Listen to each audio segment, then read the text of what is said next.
Welcome back, everybody, for another deep dive. This time, we're going to try to uncover the pretty incredible story of Prince Estabrook, an enslaved man Oh, wow. who fought in the American Revolution. Okay. It's a tale that really kind of challenges how we think about freedom and patriotism, especially during those early years of the United States. Yeah, that's fascinating. It is, right. Yeah. So I guess to kick things off, what makes Estabrook's story so interesting? Well, what makes Estabrook's story so compelling, I think, is the inherent paradox. Okay. You have a man here who is fighting for the very nation that's denying him basic human rights. Yeah. And so it forces us to ask, Yeah. what did freedom truly mean in early America, particularly for those who were denied its most fundamental promises? Exactly. Like, how could someone fight for something that they themselves weren't receiving? Right. So let's start with what we know about Estabrook's early life. Okay. He was born around 1740 and enslaved by Benjamin Estabrook, a farmer and mill operator in Lexington, Massachusetts. Okay. Now, details about his childhood are limited, but some accounts suggest a unique relationship between him and his enslaver, Oh. like beyond just the typical enslaver and enslaved relationship. Interesting. So what do we know about that? Well, there's evidence that Prince may have assisted Benjamin in selling horses, Oh, which suggests a level of trust that wasn't typical in most enslaved relationships. right. It's a small detail, but it speaks volumes about the complexities of their dynamic. Yeah, you don't typically hear about enslaved people being trusted to help conduct business dealings. Exactly. So let's fast forward now to April 19, 1775, Okay. a pivotal date in American history. Oh, yeah. Tensions between colonists and British troops were reaching a boiling point, culminating in the battles of Lexington and Concord. Mhm. And it was at these battles that Estabrook really enters the historical narrative in a big way.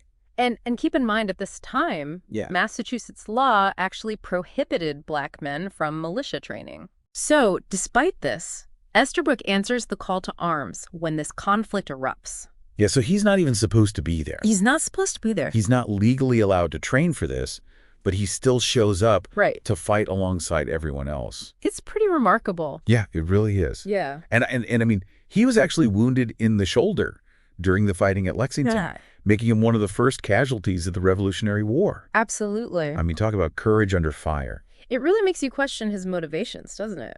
Yeah. Was it purely patriotism? Yeah, like what was motivating him? Or was there a deeper yearning for a future where freedom might extend to him as well? Yeah.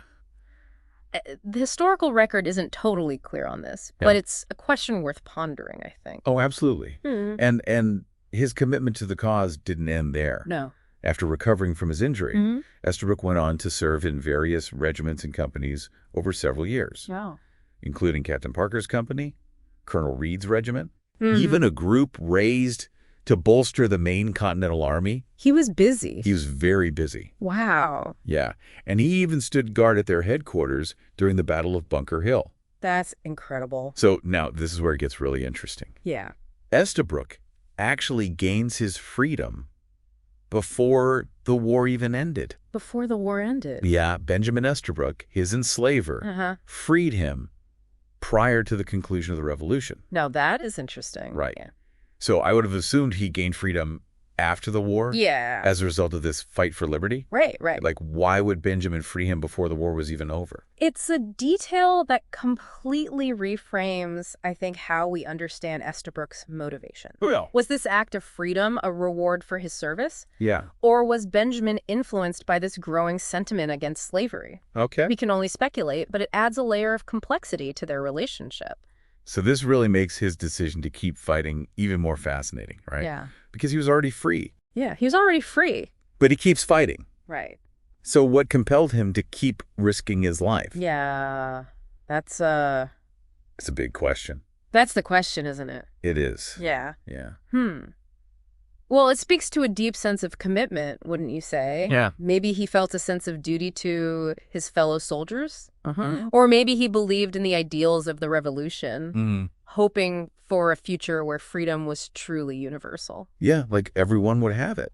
Yeah, It's a really powerful testament to his character. it is. So his newfound freedom was further solidified in 1783 with the landmark Quackwalker case. Ah, Yes, the Quackwalker case. So this is a crucial piece of the puzzle here. Yeah, this is a crucial piece. It basically outlawed slavery in Massachusetts, Right. making Estabrook's freedom not just a personal act of his enslaver, Right. but a matter of law. Uh-huh.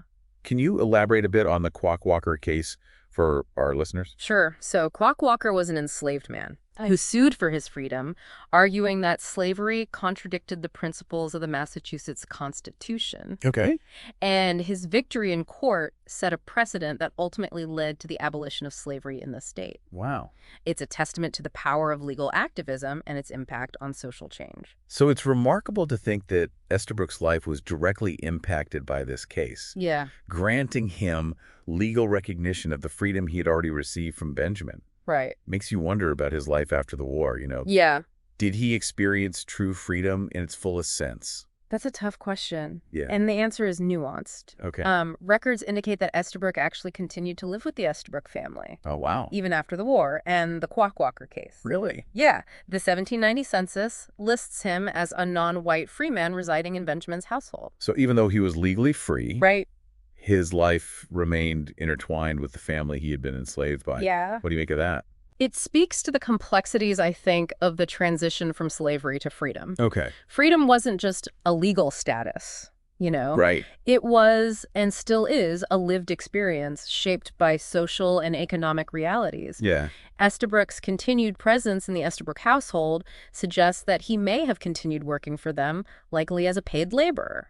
Oh, yeah. This kind of suggests a continuation of their complex relationship, Yeah. even in the face of changing social and legal landscapes. It raises a lot of questions about the nature of their relationship, doesn't it? Yeah, it does. Was it purely economic, or was there a deeper connection there that kind of transcended the bounds of enslaver and enslaved? It's certainly something to ponder. Yeah. It's a reminder that history is rarely black and white.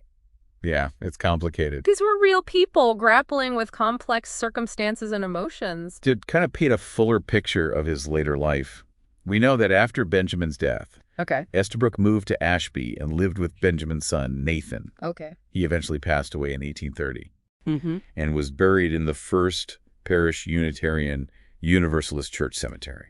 And his story, though remarkable, might have faded into obscurity had it not been for the efforts of historians and researchers who have worked really hard to bring Estabrook's contributions to light. That's great. And thankfully, there's actually quite a bit of evidence backing up his story.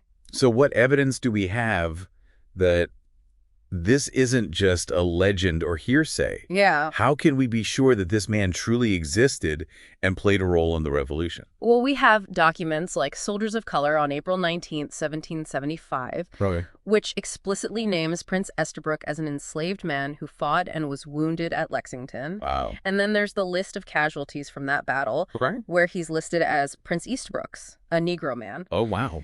These primary sources, along with Benjamin Estabrook's tax records that list a non-white free man residing in his household, leave little doubt about his participation in the revolution and his continued connection to the family. It's amazing how these historical records can really breathe life into stories that were almost lost to time. Yeah, it is. It's a reminder that history is full of these hidden gems just waiting to be uncovered. Right.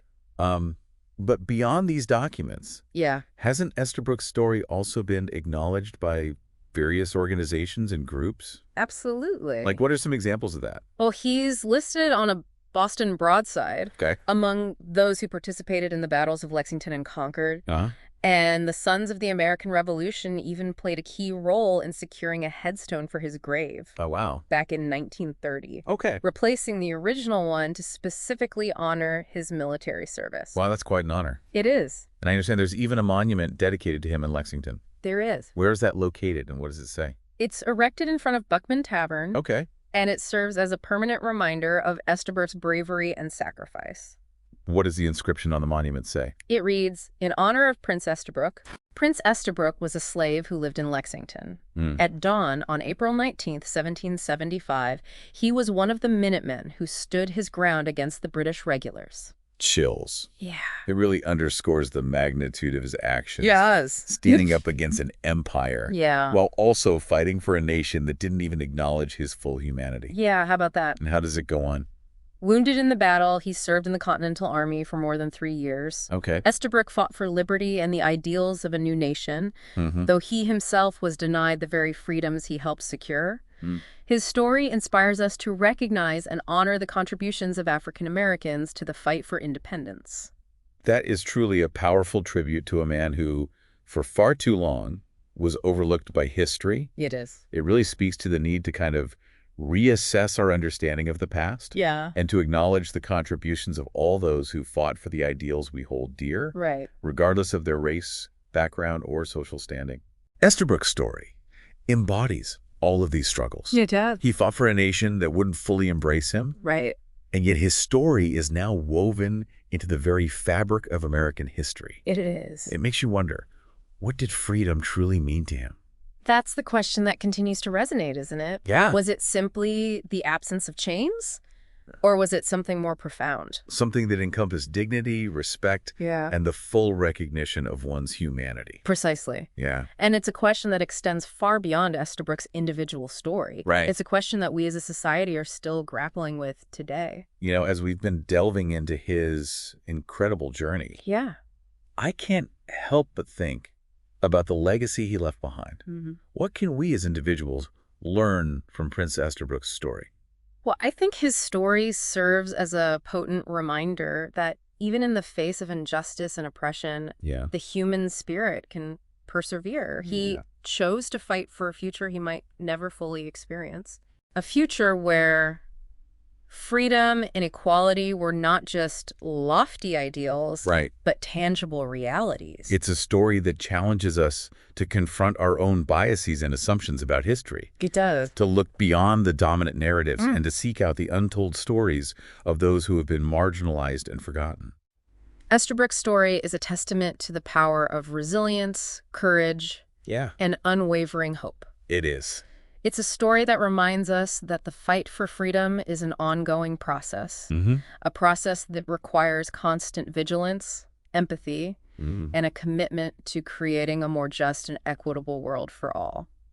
And on that note, we'd like to thank you for joining us on this deep dive into the life and legacy of Prince Estabrook. It's been a pleasure. It's a story that we hope will stay with you long after this episode ends. And if you're interested in learning more, Yeah. we've provided a list of resources in the show notes. Yeah. And it's inspiring to see how Estabrook's story has been rescued from obscurity. It is. And is now being recognized and celebrated. But it also kind of makes me wonder how many other untold stories like his are still out there, Right. just waiting to be discovered. Yeah, you raise a crucial point. I think Estabrook's story serves as a call to action, Okay. urging us to kind of delve deeper into our collective past, to seek out the voices that have been silenced or overlooked. Yeah. And by unearthing these narratives, we not only gain a richer understanding of history, Right. but we also honor the countless individuals who've shaped our world.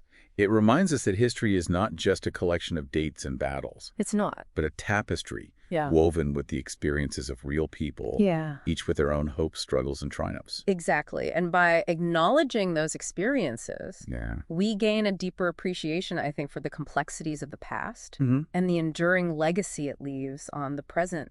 Yeah. Estabrook's story, with its inherent paradoxes Right. and thought-provoking questions, Mhm. compels us to confront the uncomfortable truths about our history and to strive for a future where the ideals of freedom and equality are truly realized for all.